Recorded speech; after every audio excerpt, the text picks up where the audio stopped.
সহিহ বুখারী কিতাবুন নিকাহ অর্থাৎ বিবাহ অধ্যায় হাদিস নাম্বার 5090। এখানে বলা হচ্ছে আবু হুরায়রা রাদিয়াল্লাহু আনহু হতে বর্ণিত, নবী সাল্লাল্লাহু আলাইহি সাল্লাম বলেন, 4টি বিষয়ের প্রতি লক্ষ্য রেখে মেয়েদেরকে বিয়ে করা হয়: তার সম্পদ, তার বংশমর্যাদা, তার সৌন্দর্য ও তার দিনদারি।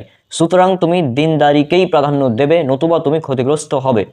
এই হাদিসটা সহিহ মুসলিমেও আছে, হাদিস নাম্বার 1466।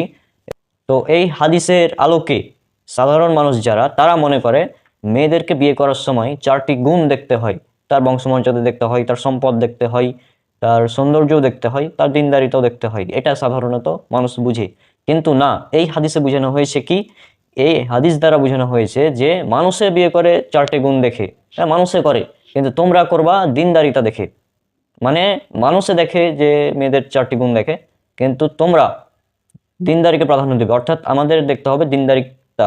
তার বংশমর্যাদা থাকুক বা না থাকুক কোনো সমস্যা নেই, তার সৌন্দর্য থাকুক বা না থাকুক কোনো সমস্যা নেই, তার সম্পদ থাকুক বা না থাকুক কোনো সমস্যা নেই, তবে দিনদারিতা থাকা বাধ্যতামূলক। তার যদি দিনদারিতা থাকে তাহলে তাকে বিয়ে করা যাবে, আর যদি তার দিনদারিতা না থাকে তাহলে তাকে বিয়ে করতে হবে না। যদি কোনো বেদিন মেয়েকে আপনি বিয়ে করেন তবে অবশ্যই আপনি ক্ষতিগ্রস্ত হবেন।